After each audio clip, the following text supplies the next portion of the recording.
Samahan nyo kaming mag-walking. Nandito kami sa pipeline access. Oh, tignan nyo yung view dito. Oh, ang ganda din. Alas 6 na dito ng gabi. Pero ganyan pa rin kataas yung araw. Ayan. Oh, nagwa-walking kami ngayong hapon. Yan yung pipeline. So, mayaman din sa oil yung Alaska. Napakahaba ng pipeline na to. I think it's about, if I'm not mistaken, mga 800 miles yung haba nito. Dumadalo yung oil dyan sa loob. May icicles sa ilalim ng pipeline. Oh, I got one, Esther. Oh, got one more. Don't eat it. It might taste like gas. The bird poop. Oh, look at that. There's a lot down there.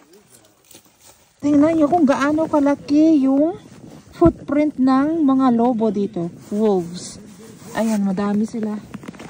Ayan. Malalaki yung mga wolves dito. Yan din yung isa sa mga hayop na hinuhuli ng aking asawa. Binibenta niya yung mga fur ng mga lobo.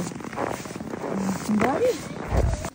So yung ice, tabunan na panibagong snow. I'm stepping on it. Look at that. Entertainment for Alaskans. Don't worry, it's all Binig nyo. Ito malaking pitok.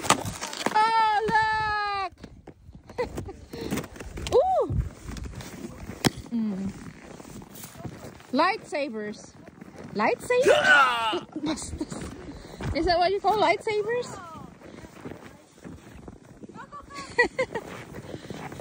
No, may open water. Nagsitinawa na yung mga yellow. Ayan.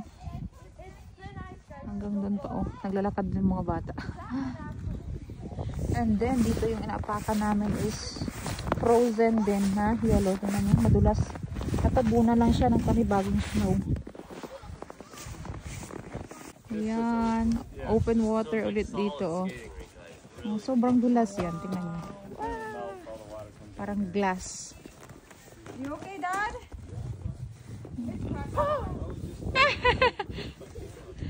Ice sa taas, pero sa ilalim tubig. Oh! Kita nyo, gumagalaw. Naomi! Careful! I'll go to the other side. I don't wanna slip. So, ayan yung pipeline. Kita nyo kung gaano kahaba dito, oh. Ayan, hanggang doon. Ang haba niyan, 800 miles. Galing sa Prudhoe Bay sa north ng Alaska. Tapos papunta sa Valdez na nasa south. Crude oil yung dumadaloy dyan. Magsa 7:30 na dito ng gabi. Pero tingnan nyo kung gaano pa kataas yung araw.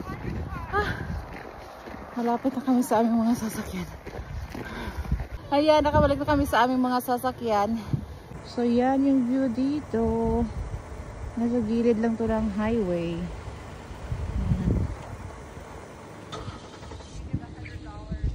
That's the view back there.